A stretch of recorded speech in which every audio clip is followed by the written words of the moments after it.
Hello friends, GD accounting and taxation solution में आपका स्वागत है। तो आज हम करेंगे agriculture income. Agriculture income section 10(1). Agriculture income exempt होता है अंडर सेक्शन 10(1). अब देखते हैं कि एग्रीकल्चर इनकम का मीनिंग क्या होता है। Meaning of agriculture income as per section 2(1)(a). Agriculture income means rent from agriculture land used for agriculture purpose. उस एग्रीकल्चर लैंड से जो रेंट मिलना, एग्रीकल्चर लैंड से रेंट मिलना, एग्रीकल्चर पर्पस के लिए उस एग्रीकल्चर लैंड का इस्तेमाल किया जाता हो, उससे रेंट मिलना, ये एग्रीकल्चर इनकम होता है। और एग्रीकल्चर इनकम में क्या इंक्लूड होते हैं? Income from sale of agriculture produce, agriculture produce के सेल से जो इनकम होती है। थर्ड, रेंट फ्रॉम हाउस, उस हाउस से रेंट मिलना जो यूज़ किया जाता है ड्विलिंग हाउस के लिए या स्टोर हाउस के लिए। इसके अलावा इनकम फ्रॉम नर्सरी, नर्सरी से जो भी इनकम होती है, ये चारों चीज़ें जो होती हैं ये एग्रीकल्चर इनकम में इंक्लूड होता है। इसके बाद अब देखते हैं कि रूल 7 क्या बताता है। Sale of agriculture produce, agriculture produce का सेल करना। एग्रीकल्चर प्रोड्यूस को सेल आप दो तरीके से कर सकते हो। एक तो directly agriculture raw produce sale कर सकते हो, और दूसरा आफ्टर प्रोसेस के बाद सेल करना। अगर आपने रॉ प्रोड्यूस सेल किया तो टोटल एग्रीकल्चर इनकम में जाएगा ये इनकम। इसके अलावा अगर आपने सेल किया एग्रीकल्चर प्रोड्यूस को सेल किया आपने आफ्टर प्रोसेस के बाद, तो इसमें दो चीज़ें देखनी होगी। फर्स्ट, क्या प्रोसेस करना कंपलसरी था? बगैर प्रोसेस का आप सेल नहीं कर सकते थे, या प्रोसेस करना कंपलसरी था? अगर प्रोसेस करना कंपलसरी है तो इस केस में टोटल इनकम जो होगा टोटल एग्रीकल्चर इनकम माना जाएगा। और अगर प्रोसेस करना ऑप्शनल था तो इस केस में आप देखना होगा कि प्रोसेस के लिए दो चीज़ें, अगर ऑप्शनल है तो दो चीज़ें, एक तो क्या एग्रीकल्चर इनकम कितना होगा, और इसमें PGBP income means business income कितना होगा। अगर एग्रीकल्चर इनकम इस केस में देखेंगे कि क्या एग्रीकल्चर प्रोडक्ट फर्दर प्रोसेस के बाद उसका एफएमवी क्या है, फेयर मार्केट वैल्यू क्या है। FMV of agriculture product further process के बाद उस एग्रीकल्चर प्रोडक्ट का फेयर मार्केट वैल्यू क्या है। Fair market value agriculture product का क्या है फर्दर प्रोसेस के बाद, उस वैल्यू को लेंगे, माइनस करेंगे cost of agriculture product, agricultural product का कॉस्ट कितना था उस कॉस्ट को लेस करेंगे, और ये जो बैलेंस आएगा उसे बोलते हैं एग्रीकल्चर इनकम। ये टोटल एग्रीकल्चर इनकम होगा इस केस में। लेकिन अगर बिजनेस की बात करें, बिजनेस में देखेंगे बिजनेस इनकम कितना होगा। सेल ऑफ फाइनल प्रोडक्ट, जो प्रोसेस करने के बाद जो फाइनल प्रोडक्ट हुआ उसका सेल से क्या पैसे आए, कितना इनकम हुआ, मीन्स सेल प्रोसेस प्रोसीड कितना हुआ। तो sale of final product minus FMV of agriculture use, उस एग्रीकल्चर यूज़ का जो आपने एग्रीकल्चर इस्तेमाल किया है फाइनल प्रोडक्ट में, उस एग्रीकल्चर का कितना, उस एग्रीकल्चर प्रोडक्ट का एफएमवी क्या था, एफएमवी उस एग्रीकल्चर यूज़ का कितना था, मीन्स एफएमवी क्या था, उसका फेयर मार्केट वैल्यू क्या था एग्रीकल्चर यूज जो इस्तेमाल किया गया है इसमें, उसे लेस करेंगे। और उसके बाद जो फर्दर प्रोसेस क्या है, तो फर्दर प्रोसेस का कॉस्ट क्या है, प्रोसेसिंग कॉस्ट क्या है, उस कॉस्ट को फर्दर प्रोसेसिंग कॉस्ट को लेस करेंगे, प्रोसेस करने के कॉस्ट को लेस करेंगे। तो ये डिफरेंस जो आएगा ये पीजीबीबी इनकम कही जाएगी। इसके अलावा अब हम कुछ देखते हैं स्पेशल रूल्स किसके लिए, टी कॉफ़ी रबर के लिए स्पेशल रूल दिया गया है।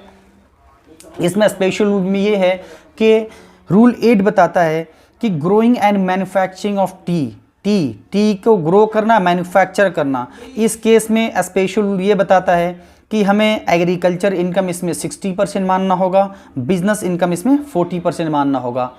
रूल 7B बताता है income from growing and manufacturing of coffee की बात करता है। इसमें क्या है, दो चीज़ें, income from growing and manufacturing of coffee, एक तो ग्रो करना और क्योर्ड करना, दो चीज़ें, ग्रो करना क्योर्ड करना। इस केस में सिर्फ ग्रो कर रहे हो कॉफ़ी को और क्योर्ड कर रहे हो, इसके लिए आपको 75% एग्रीकल्चर इनकम माना जाएगा और 25% बिजनेस इनकम माना जाएगा। अगर income from growing and manufacturing coffee के केस में आप ग्रो कर रहे हो, क्योर्ड कर रहे हो, रोस्टेड भी कर रहे हो, ग्राउंडेड भी कर रहे हो, मीन्स 4 प्रोसेस कर रहे हो इस केस में, तो इस केस में आपके लिए एग्रीकल्चर इनकम 60% और बिजनेस इनकम 40% माना जाएगा। इसके अलावा रूल 7A बताता है, rule 7A income from growing and manufacturing rubber, ये रबर की बात बताता है आपको। रबर के केस में क्या है, रबर के केस में आपको 65% आपको एग्रीकल्चर इनकम माना जाएगा और 35% आपका बिजनेस इनकम माना जाएगा। तो ये आपके लिए स्पेशल रूल थे टी, कॉफ़ी एंड रबर के लिए। आपको इस तरह याद रखना है कि जो हायर परसेंट जो होते हैं वो रिप्रेजेंट करता है एग्रीकल्चर इनकम को। हायर परसेंट जैसा 75 25 65 35 60 40, तो हायर परसेंटेज किस चीज़ को डिनोट करता है, इनकम फ्रॉम एग्रीकल्चर को। अब इसमें नोट्स हमें बताया गया है, नोट्स हमें आपको ध्यान रखना होगा। नोट्स क्या है, अगर बाइफर्केशन जो करते हैं 60 40 75 25 35 65 35, तो बाइफर्केशन जो हम करेंगे ये डिडक्शन को क्लेम करने के बाद करेंगे। डिडक्शन कौन सा डिडक्शन, अंडर सेक्शन 33AB का डिडक्शन या कोई अदर बिजनेस का डिडक्शन लाइक डेप्रिसिएशन वगैरह, ये सारी चीज़ें डिडक्शन लेस करने के बाद जो वैल्यू आएगी, मींस जो इनकम आएगा, उस इनकम का बाइफर्केशन करेंगे 60 40 में, 75 25 65 35 के केस में। तो ये नोट है, आपको ध्यान रखना होगा इस नोट को। इसके अलावा दूसरा नोट्स ये है कि अगर इनकम एसएससी का, if income of SSC partly from business and partly from agriculture, अगर एसएससी का इनकम जो है कुछ बिजनेस इनकम है कुछ एग्रीकल्चर इनकम है, तो उस केस में आपको डेप्रिसिएशन जो है पूरे पे कैलकुलेट करना पड़ेगा। डेप्रिसिएशन पूरा ही कैलकुलेट करना पड़ेगा, ये मानते हुए, ये अजीम करते हुए कि टोटल जो एसएससी का जो इनकम है, टोटल इनकम बिजनेस से है, सिर्फ बिजनेस से है, ये मानना पड़ेगा टोटल बिजनेस इनकम है और टोटल डेप्रिसिएशन कैलकुलेट करना पड़ेगा। और इसके साथ depreciation calculated should be deemed to be allot to SSC, और ये माना जाएगा कि डेप्रिसिएशन जो कैलकुलेट किया गया है वो एसएससी के लिए डेप्रिसिएशन को डीम्ड मान लिया जाएगा कि डीम्ड कैलकुलेट कर लिया गया है, डेप्रिसिएशन को डेप्रिसिएशन कैलकुलेट कर लिया गया माना जाएगा इसके लिए। और टोटल डेप्रिसिएशन को WDV और ब्लॉक के WDV से, रिटर्न डाउन वैल्यू जो होता ब्लॉक का, उससे हमें टोटल डेप्रिसिएशन को रिड्यूस करना पड़ेगा। ये दो नोट्स थे। इसके अलावा अब हम देखते हैं कि पार्शियल इंटीग्रेशन क्या होता है। Partial integration in case of agricultural income, agricultural income case में पार्शियल इंटीग्रेशन क्या है। पार्शियल इंटीग्रेशन मीन्स एक तो एग्रीकल्चर इनकम हो, दूसरा नॉन एग्रीकल्चर इनकम हो, तो इस केस में हम इनकम टैक्स कैसे कंप्यूट करेंगे, ये पार्शियल इंटीग्रेशन आपको बताता है। तो पार्शियल इंटीग्रेशन के लिए हमें 3 कंडीशंस को देखने होंगे। अगर ये कंडीशंस, ये 3 कंडीशन जो है अगर सेटिस्फाइड होता है, तो उस केस में हमें पार्शियल इंटीग्रेशन करना होगा।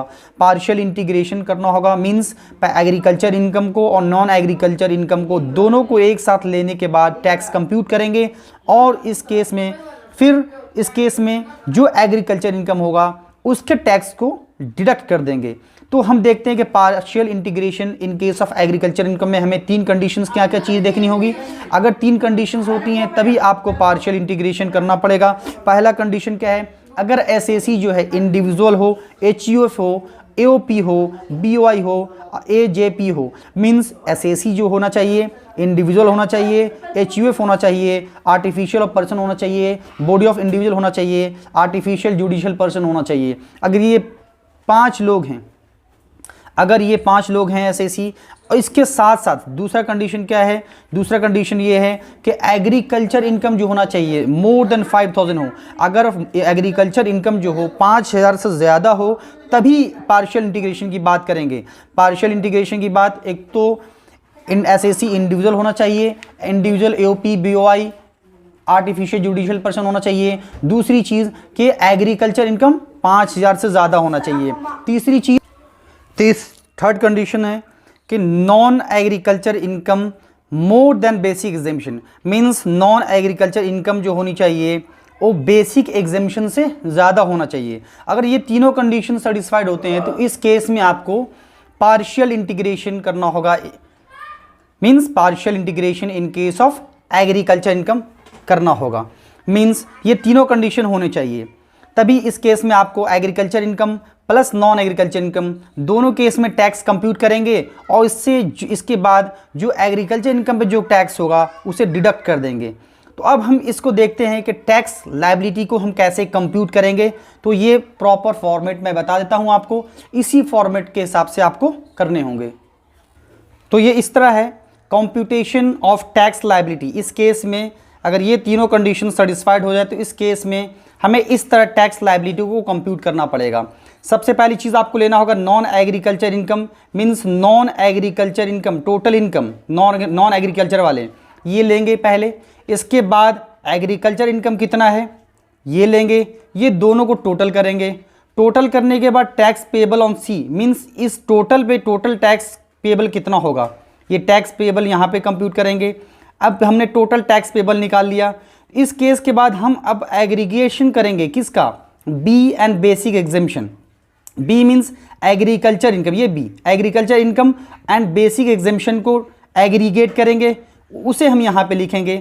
अब इस पे, इस वाले पे agriculture income plus basic exemption को टोटल करने के बाद, एग्रीगेट करने के बाद जो वैल्यू है उस पे टैक्स निकालेंगे। टैक्स निकालेंगे इस वाले वैल्यू पे टैक्स निकालेंगे एफ में, ये एफ में हमने इस पे टैक्स निकाला। अब जो हमने टैक्स निकाला इस पे, ये टैक्स और जो हमने टोटल टैक्स पेबल हमने निकाला था इसमें, ये टैक्स पेबल, इस टैक्स पेबल में से इस वाले को, इस टैक्स वाले को लेस करेंगे तो हमारे पास क्या आ जाएगा, नेट टैक्स पेबल हो जाएगा। तो ये हम इस तरह से टैक्स लायबिलिटी को कंप्यूट करेंगे in case of partial integration के केस में ऑफ एग्रीकल्चर इनकम। तो ये आपको इस तरह टैक्स लायबिलिटी कंप्यूट करना होगा पार्शियल इंटीग्रेशन के केस में। अगर ये वीडियो अच्छी लगे तो सब्सक्राइब शेयर करना ना भूलें और कमेंट करना ना भूलें। Thank you for watching.